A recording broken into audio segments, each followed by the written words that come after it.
dantaan biyyoolessaa biyyi tokko akkuma jalqabarra kaafne dantaa biyyoolessaa malee jiraachuu hin dandeessu. Biyyi dantaa biyyoolessaa ishii mirkaneeffachuu hin dandeenye akka biyyaatti dhaabachuu hin dandeessu. Kanaafuu eenyurraa maaltu eegamaa kan jedhu mariin keenya giddu galeessa kan godhate. Kanarraa ka'uudhaan dantaan biyyoolessaa dhimma garee siyaasaa dhimma dantaa siyaasaa jechuu miti. Dantaan biyyoolessaa kan nama hunda laallatu, kan jaarmayaa kamuu laallatu, hunduu kanaaf dhaabbachuu kan qabu, dhimma jiraachuuf jiraachuu dhabuuti kan jedhu irratti waliigalleerraa dhimmi dantaa biyyoolessaa dhalootatti kan darbu dhimma garee tokko osoo hin taane lammiin hundiyyuu kan hojjetuuf ta'uusaa karaa adda addaatiin ka'eera. Kanaan wal qabatee dhimmi akkamiin haala gaanfa Afrikaa hubannee gabaasuu qabnu hojjechuu qaba miidiyaan kan jedhu irratti dhimmoonni garaagaraa ka'aniiru. Isaan keessaa dhimmi dantaa Itoophiyaa keessatti ilaalaman keessaa inni guddaan dhimma hidha guddicha haaromsaatiin wal qabatee ka'e. Akkamiin ilaalaa turre, akkamiin gabaasaa jirra, kaan immoo akkamitti ilaala kan jedhu dhimma murteessaa ture. Akkuma jedhame hidha guddicha Abbayyaa irratti lammiileen faallaa keenya biyya faallaa keenya jiranii keessattuu Gibs yeroo hundayyuu akka waan bishaan gara Ijiptiin deemnee hubachiisaa turte. Kanarratti Gibs keessatti yookiin Misira keessatti ilaalchi siyaasaa garaagaraan jiru jechuu miti, amantaan garaagaraan jiru jechuu miti, sabaaf sablammiin hin jiru jechuu miti, garuu akka uummataatti akka biyyaatti hundiyyuu ejjennoo tokko yeroo tarkaanfachiisu hubanna jechuudha. Kanaaf sobni dhugaa kan caaleef kanaafi nuti immoo akkamitti ilaalaa jirra akka miidiyaattis akka lammiittis waa'ee biyya keenyaa waa'ee dantaa keenyaa akkamiin hubachiisaa jirra kan jedhu kan kaaftan sirriidha. Dantaa biyyoolessaa lafa qabsiisuu tiksuu keessatti kan keenya qofa beekuun gahaa miti. Gaaffii akka gaaffiitti kan ka'e kan keenya qofa beekuun gahaa miti. Biyyoonni kaan biyya keenya irratti dantaa akkamii qabu kan jedhu gaanfa Afrikaa irratti dantaa akkamii qabu kan jedhu akkaataan itti ka'e baay'ee gaariidha.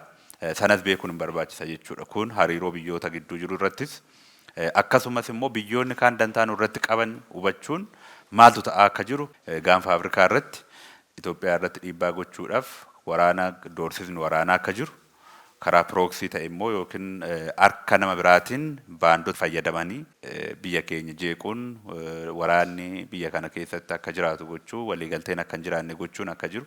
Ka'eera kana beekuun barbaachisaadha jechuudha. Biyyoonni kaan karaa waraanaa ta'anii waraannis doorsisaanis dippiloomaasiidhaanis waraanni miidiyaas akka jiru baay'ee hubachuun barbaachisaa akka ta'e ka'eera. Kun waan baay'ee murteessaadha. Kan keenya qofa beekuun gahaan ta'u warri kaan beekanii nurratti waan hojjetanis beekuu fi saaxiluun baay'ee barbaachisaadha kan jedhame akka qabxii guddaatti fudhanneerra. Dantaan biyyoolessaa kan nama hundaa, kan sabaa fi sablammii hundaa, kan amantaa hundaa ta'uusaa miidiyaaleenis kanarratti xiyyeeffannoo guddaadhaan hojjechuu akka qaban duudhaan miidiyaa fi yookiin ogummaan miidiyaa fi dantaan biyyoolessaa waliin dhiibu karaa jedhuun miidiyaan kan hojjetu naanna'ee biyya tokko bu'uura godhateeti. Miidiyaan addunyaa kanaa kan warra liberaalufiin jedhanis miidiyaa bilisa qabna jedhanis haa ta'u kamuu dantaa biyyaarraa editoriyaal poolisiin isaas seerri isaas hojmaan isaas dantaa biyyoolessaa irraa madda kan jedhame sun waan fudhatamuu qabu. Kanaan wal qabatee miidiyaaleen takka yeroo tokko karaa adda addaatiin dhimma biyyoolessaa irratti waan wal rukutu dhimma biyyoolessaa irratti balaa geessisuu danda'u dantaa biyyaa dabarsanii kennan akka jiran ka'ee jira. Kanaaf immoo akka falaatti olaantummaan seeraa mirkanaa'uu akka qabu namuu kaaseera. Dantaa biyyoolessaatii ol egaa homtuu hin jiru. Dantaan biyyoolessaa dhimma jiraachuutti jedhamnaan qaamni dantaa biyyoolessaatti bu'e karaa seeran gaafatamuu akka qabu. Hundaa olitti garuu rakkoon hubannoo akka jiru ka'eera. Dantaan biyyoolessaa, dantaa siyaasaa, dantaa murnaa, dantaa paartii faana wal qabatee dhiyaachuun sirrii akka hin taane ka'ee jira. Kun waan qabatamaadha. Saayinsiin addunyaas kanuma jedha. Kanarratti leenjii garaagaraa kennuun akka kominikeeshinii mootummaa federaalattis kun waan nu laallatuuf gahee kana baachuun dirqama akka ta'e olaantummaa seera kabachiisuu keessatti seerri biyya keenyaa jijjiiramaa asitti miidiyaadhaaf bilisummaa guutuu kenneera. Miidiyaaleen ogeessi miidiyaa ofiin akka of to'atu yookiin self regulated akka ta'u kallattiin jiru. Miidiyaaleen ofii isaaniitiif of hoogganuun akka barbaachisu takka bilisummaa miidiyaan jiru jecha har'uma kana hundayyuu adabuudhaan hundayyuu olaantummaa seeraa mirkaneessuudhaan qofa kan deemamu yoo ta'e waan gaafatamaa ture sanatu quucara waan ta'eef kana wal madaalchisanii deemuun barbaachisaadha. Hundaa ol garuu gootummaan guddaan dantaa biyyoolessaa tiksuudha kan jedhu sana fudhachuun gaariidha. Dantaan biyyoolessaa fi ogummaan gaazexeessummaa kan wal inni waan ta'eef gootummaan guddaan kana wal madaalchisanii deemuudha. Dantaa biyyoolessaa ogummaa fi ogummaa gaazexeessummaa wal madaalchisaa deemuudha kan jedhame waan qabxii guddaadha.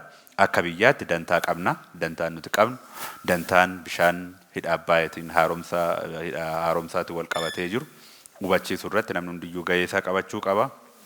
Badhaadhina waliigalaa irratti dantaa biyyoolessaati. Jalqabas kan jenne dantaan biyyoolessaa akkuma addunyaattu saayinsiinis beekaman tokko dantaa dinagdeeti waan ta'eef isa kana irratti namni hundiyyuu kan nama dhuunfaa kan nama tokko yookiin kan garee tokkoo miti kan badhaadhinni waliigalaa kan lammiilee hundaati dhaabbilee hundaati isa irratti hunduu tumsuu qaba kan jedhu ka'eera. Maqaa biyyaa fooyyessuu keessatti yookiin immoo maqaa gaarii biyyaa yookiin imeejii biyyaa ijaaruu keessattis akkasuma miidiyaan hojjechuu akka qabu ka'eera. Keessattuu naannoo gaanfa Afrikaa irratti dhiibbaan adda addaa waan jiruuf Itoophiyaan ammallee rakkoo keessa akka jirtu dantaan Itoophiyaan qabdu fakkeenyaaf kan akka wabii nyaataa mirkaneeffachuun akka kana keessatti ilaalamuu danda'a. Badhaadhina dura kan kaasaa turtan keessatti ilaalamuu danda'a. Access to the sea yookiin sanaan wal qabatee akkamitti gabaafamuu qaba kan jedhamee ka'e sunis dantaa keenyas dantaa warra kaanis beekanii hojjechuun akka jiru akka hojjetamuu akka qabu sirriitti ka'ee jira. Akkuma waliigalaatti nageenyi badhaadhinni waloo